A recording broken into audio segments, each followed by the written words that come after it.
थासिगी तरामरीदा police का खुद थोकनबा दा लेखिद्रबा लाइश्रम प्रेम हौखिबा जून थादगी स्कूल दा लाखिद्रबा प्रिपाक की कादर अमनी हाइना मणिपुर पुलिस की DIG रेंज टू जोगेशचंद्र हाउबिजम ना फोंदोरकली हिरमबसिगा मरी लैनना मणिपुर पुलिस ना चथकिबा इन्वेस्टिगेशन अमदा फंगलखिबा सिंग अदुगी मतंगदा ngasi थौबाल डिस्ट्रिक्ट की SP ऑफिस दा पाउगी मिफम अमा पांगथोखी पाउगी मिफम अदुदा वाफम असी महागना फोंदोकलदुना हाई थौबाल डिस्ट्रिक्ट के मनुंग चना लेबा सलुंगफम दा प्रिपाक की कादर खरा सेनखाई थुमखाई तौनबगी दमक लाकले हाइबा पाउमा फंगबदगी मफम अदुदा पुलिस की टीम अमा चंगसिलुबदा कादर सिंग अदुना नोंमै कापथोरकपदगी पुलिसना सु हंदुना नोंमै कापदा लाइश्रम प्रेम हाइरिबा मियोय असी लेखिदबने अदुगा लालहौलुब असिगी कादर तरुना फागतखिबने पुलिसना चथकिबा इन्वेस्टिगेशन अदुगी मतुंग इन्ना मियोय सिंग असी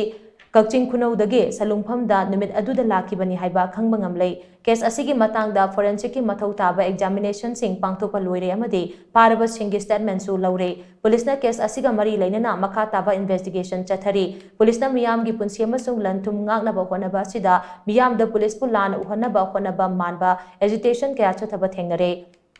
मसी मखा ताना तौबिगनु मणिपुर पुलिस ना चथरिबा इन्वेस्टिगेशन असिदा पेंदबा लेरबसु पुलिस हेडक्वार्टर दा लाक्तुना वाकटपियो केस असी NIA नत्रगा CBI दा इन्वेस्टिगेशन चथहनसी हाइरबसु अकाइबा मत लेते थौबाल डिस्ट्रिक्ट पुलिस के ऑफिसर अमसुंग पर्सनल सिंगना कांगलोन चुमना थबक तौरिबा सिदा लान उहनबा होनरकलिबा सि लेपियो फारबा प्रिपाकी कादर सिंग अदो थासिगी कुलहुमदोइदा कोर्ट पुथोकलगनी मदुदा कोर्टना करी हाइरकपगे हाइबदुदि मयाम पुना ngaiminarsi haina mahangna maka tana phongdokhi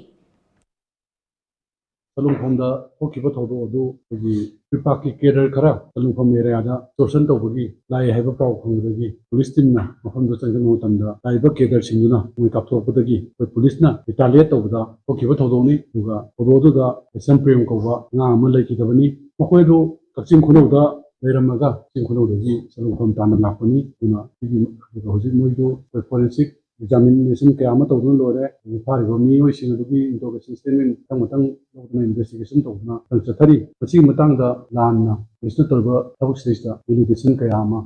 hajil lappa thengnare aduna ko police ki di police na life and property of the public na knowledge of police na tawba tawuk ni aduna masleja ko mana haiba mayamadu anagomana tawba tawuk da investigation tawba jo pen da lera PSSC police headquarter post obiraga CBI na NIA na investigation tawnaba togesu tawbiro aduga masi koi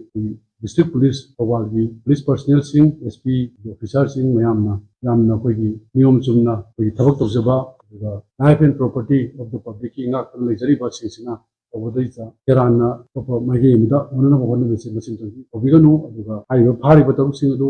discussed the Libani, Aduga, Lagiba Tankulumeta, Ota Putoga, Mugi, Tumaran, hearing to Wadabani, the corner, Yakotava, Mugi, domain of the court later, Masintam, Mayamda, Ajaki, Aduga, Jiki, Lakidrabanganasi, Jun Kadagi, Mazi, Skulesu, Acre, Aduga Mazi, Pipak, Yalba, Pipaki, Dramani, Aduga, I was a queen of the investigation of Hambangami.